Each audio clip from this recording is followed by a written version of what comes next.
Ini yang sombong dulu kan katanya. Gitu. Ya ambilnya sikat gigi, cucuknya ke hidung. Jadilah kalian yang sombong-sombong. Ibu yang kaya-kaya, yang angku-angku, yang sombong-sombong. Pas mandi nanti, anak ibu tak pandai mandikan. Siapa keluarga yang bisa mandikan? Jadi siapa? Kami serahkan aja. Sementara itu dulu ibu-ibu yang selalu diejek-ejeknya, karena miskin, karena susah. Tutupnya pintu. Anak-anak jangan ikut ya, katanya, kunci pintu.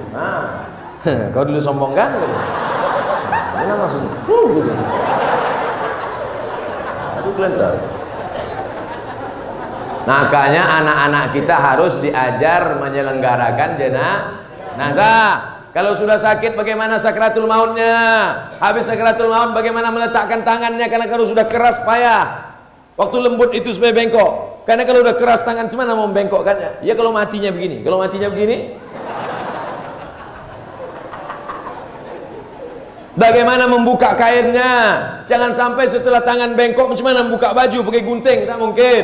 Bagaimana mengatasinya waktu sakit? Bagaimana kalau dia meleleh air liurnya? Bagaimana kalau keluar muntahnya? Bagaimana kotorannya?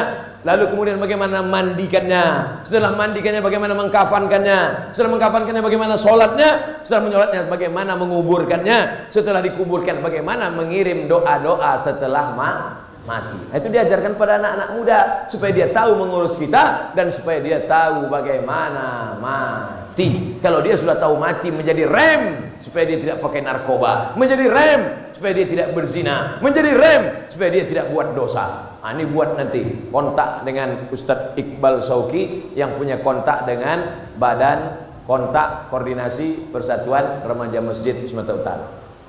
Apa hukum orang tinggal di sekitar masjid tapi tak sholat di masjid? La sholata li jaril masjid illa fil masjid. Orang yang dekat masjid tak sah sholatnya kalau tak di masjid. Hadis ini kata sebagian ulama dhaif, tak bisa dipakai untuk hukum, tapi bisa dipakai untuk fadail a'mal. Nabi kalau selesai sholat dia menengok ke belakang, dia tengok satu-satu, asyahidun fulan, asyahidun fulan, asyahidun fulan. Mana si fulan kenapa tak ke masjid? Mana si fulan kenapa tak ke masjid? Mana si fulan kenapa tak datang ke masjid? La uharriqanna alaihim buyutahum. Siapa yang tak datang ke masjid, ku bakar rumahnya. Siapa yang tak datang sholat berjamaah ke masjid, ku bakar rumahnya. Kalau hidup Nabi sekarang bertambah titik api di Deli Serdang.